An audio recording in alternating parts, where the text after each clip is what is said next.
Pemerintah Kabupaten Musi Banyu Asin atau Muba Sumatera Selatan mengadakan sejumlah inovasi untuk mendukung kesembuhan pasien COVID-19. Kini Pemkab Muba menyediakan tempat isolasi pasien COVID-19 di luar ruangan di RSUD Sekayu guna mempercepat pemulihan. Lokasi isolasi outdoor ditempatkan jauh dari jangkauan publik dan pengunjung rumah sakit lainnya, sehingga pasien tidak bersentuhan dengan pasien lainnya atau masyarakat umum, namun tetap dalam pengawasan tim medis selama 24 jam. Selain itu, tim medis juga memiliki tenda tersendiri yang lengkap dengan peralatan monitor, kesehatan, dan obat-obatan. Pemkab Muba menjelaskan, ruang isolasi outdoor ini dibuat untuk menimbulkan efek positif psikologis terhadap penderita COVID-19 yang tertekan secara psikologi. Terapi ini diyakini akan memberikan efek psikologis yang baik sehingga pasien bisa pulih lebih cepat. Sebelumnya, Pemkab setempat juga telah membuat inovasi untuk mendukung kesembuhan pasien COVID-19 dengan membuka perpustakaan daring untuk pasien di RSUD Sekayu. Tim Liputan, Berita 1. Kabupaten Musi Banyu Asin atau Muba menjadi salah satu daerah yang diapresiasi oleh Kementerian Keuangan dan dinilai memiliki komitmen tinggi dalam menangani COVID-19. Muba diganjar insentif daerah tambahan senilai 11,9 miliar rupiah. Apa yang spesial dari cara Musi Banyu Asin ini menangani COVID-19 dan bagaimana pengalokasian dana insentif COVID? Kita akan membahasnya bersama dengan Bupati Musi Banyu Asin, Dodi Reza Alex Nurdin, yang saat ini sudah berada bersama kami dalam studio Berita 1. Terima kasih Pak Dodi telah bergabung bersama kami dalam Lunch Talk. Ini sebelumnya Banyu Asin atau Muba menjadi salah satu yang diapresiasi tentunya terkait dengan hal ini. Ini kondisi terkini sebenarnya saat ini seperti apa sih Pak? Ya, jadi Musi Banyu Asin kalau kita lihat kondisi sekarang, tentu kita pakai basis sains dari epidemiologi yang bersangkutan, daerah bersangkutan. Jadi di 14 hari terakhir ternyata angka reproduction rate kita, RT kita itu di bawah 1. Berarti pengendalian terhadap penyebaran daripada COVID-19 ini relatifly bisa dikendalikan. Kondisi tentu masih ada yang dirawat, masih ada 11 orang yang masih dirawat di Rumah Sakit Umum Daerah Sekayu dengan tingkat kesembuhan yang saya kira alhamdulillah juga berhasil, dan 48 sudah dinyatakan sembuh secara total sehingga bisa keluar kembali beraktivitas. Oke, nah ini dia. Dengan angka atau rata-rata yang kita lihat cukup baik seperti itu di sana, upaya apa sih sejauh ini yang dilakukan tentunya untuk paling tidak kita mulai dari pencegahan lah yang dilakukan sendiri di sana seperti apa sebenarnya Pak Dodi? Jadi begitu kita mendengar bahwa ada virus Wuhan, waktu itu kan belum ada istilah COVID-19.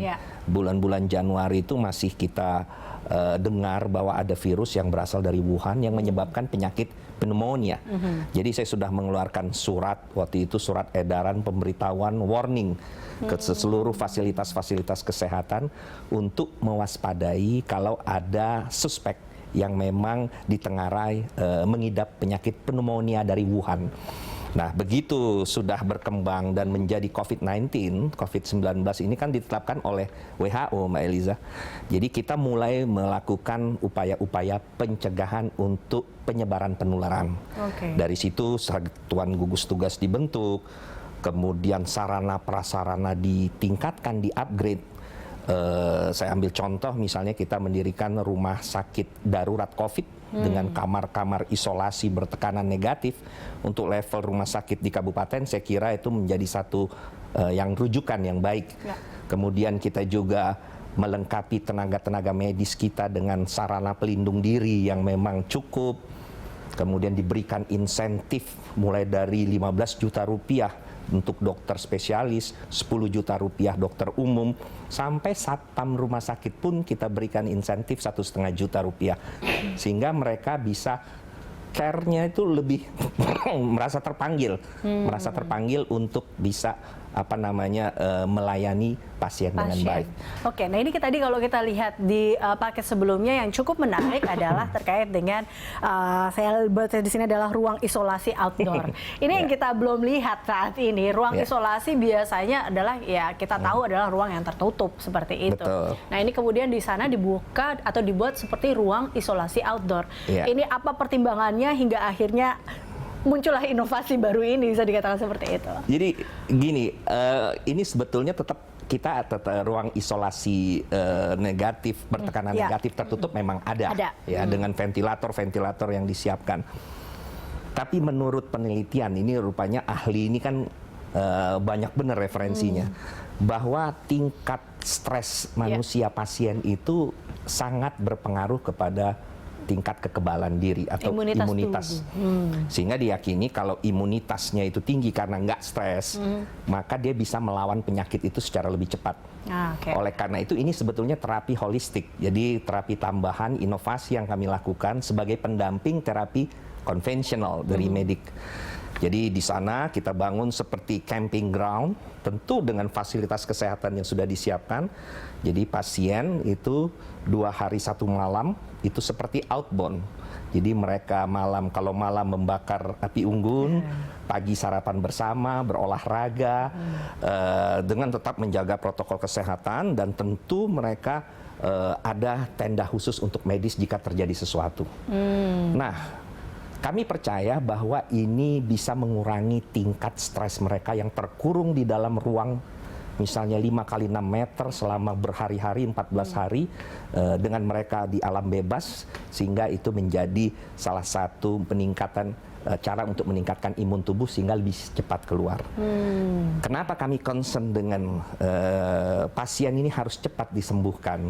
Jadi sebetulnya ini bisa untuk menambah kapasitas jika ada lonjakan kasus, karena mereka yang sembuh udah bisa cepat keluar. Sama seperti misalnya kita mengadakan tes.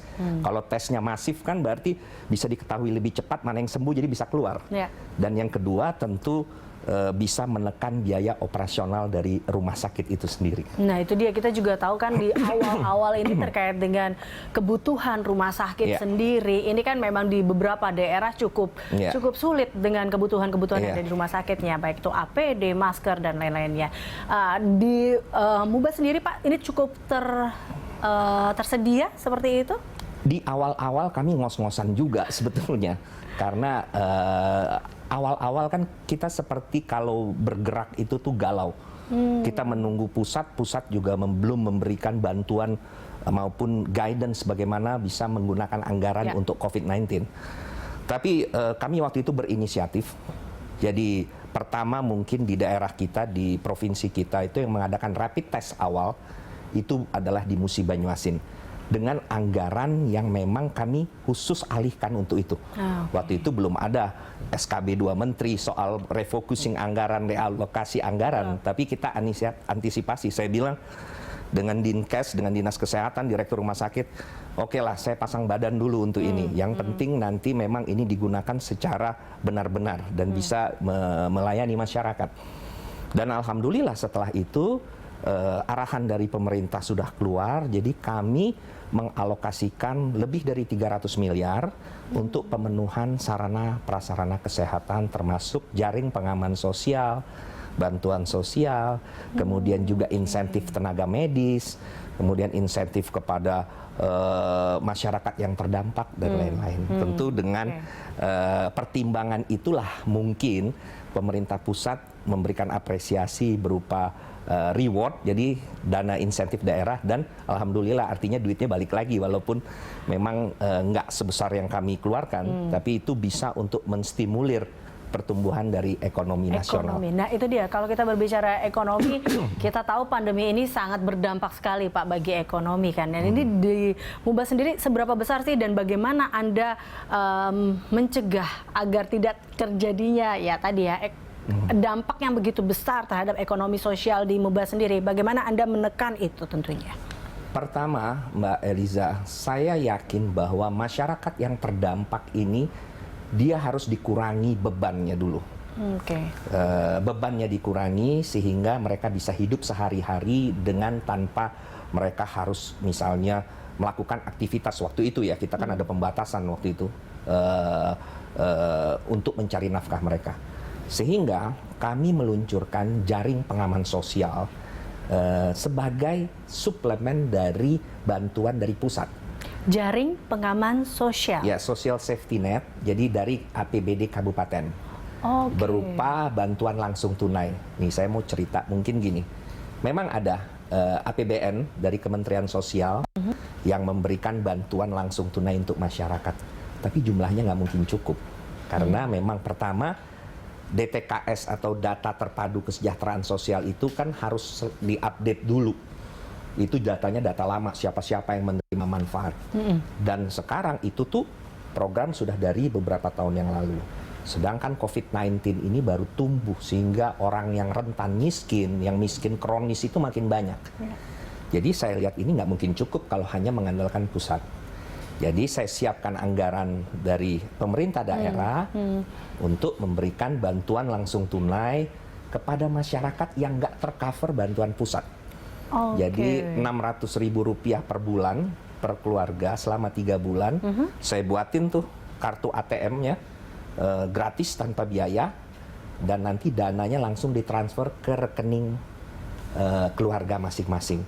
Transparan dong, jadi artinya nggak ada meminimalisir penyimpangan di lapangan. Kemudian yang kedua, saya gratiskan listrik dan PDAM kepada keluarga terdampak itu selama 3 bulan, 100%, jadi nggak ada 50%. Kalau PLN-nya 50%, saya tambahin 50% lagi diskon, jadi 100%. Termasuk juga untuk air bersih juga 100% selama 3 bulan. Terus saya dapat masukan juga, katanya pondok-pondok pesantren ini kesusahan. Karena santrinya nggak masuk, nggak bisa bayar, sehingga ustadz-ustadznya, pimpinan pondoknya itu terancam tidak bisa melakukan kegiatan. Sehingga saya berikan bantuan juga, sama juga jumlahnya. Saya mengacu pusat, tapi duitnya duit Pemda Kabupaten. Rp600.000 untuk 1.000 ustadz pondok pesantren. Kemudian untuk veteran dan janda-janda veteran, duitnya sama selama 3 bulan, mereka diberikan bantuan langsung tunai. Nah, khusus untuk janda veteran dan veteran ini saya tambah lagi, karena kita tahu bahwa ini mereka adalah orang yang sangat berjasa bagi Republik. Saya berikan gratis seumur hidup, itu pajak, listrik, dan PDAM gratis seumur hidup. Jadi untuk mereka yang memang para veteran dan janda veteran yang memang sudah berjuang. Kemudian ada lagi, Pak, universitas juga perlu dibantu. Kita ada 3 sekolah tinggi di Musi Banyuasin, 1 politeknik. Kenapa? Karena muridnya nggak ada yang bayar. Karena banyak yang tadi terdampak ekonomi, orang tuanya nggak bisa bayar uang kuliah. Jadi saya bantu 3 sekolah tinggi, 1 politeknik di Musi Banyuasin, tapi dengan syarat Anda mengurangi biaya kuliah kepada mahasiswanya. Sehingga biaya uang kuliah itu terpotong, ada yang 700.000 itu kepada mahasiswa sangat ini. Nah, untuk yang mahasiswa yang kuliahnya di luar MUBA, saya berikan paket untuk internet gratis 150.000 per mahasiswa, kemudian selama 3 bulan. Jadi mereka kalau belajar daring, asal jangan dipakai untuk yang lain ya. Jadi kalau belajar daring kan mahasiswa kayak gitu, jadi yang mereka kuliah di Palembang, di Bandung, di Jogja, di mana-mana itu dapat paket 150. Karena memang yang menjadi salah satu tantangan terkait dengan pelajaran jarak jauh, Pak, itu adalah internet dan kuotanya yang memakan biaya juga. Sangat luar biasa. Pak Dodi, kita akan membahas lebih lanjut lagi terkait dengan hal ini usai jeda. Pemirsa, tetaplah bersama kami dalam Lunch Talk.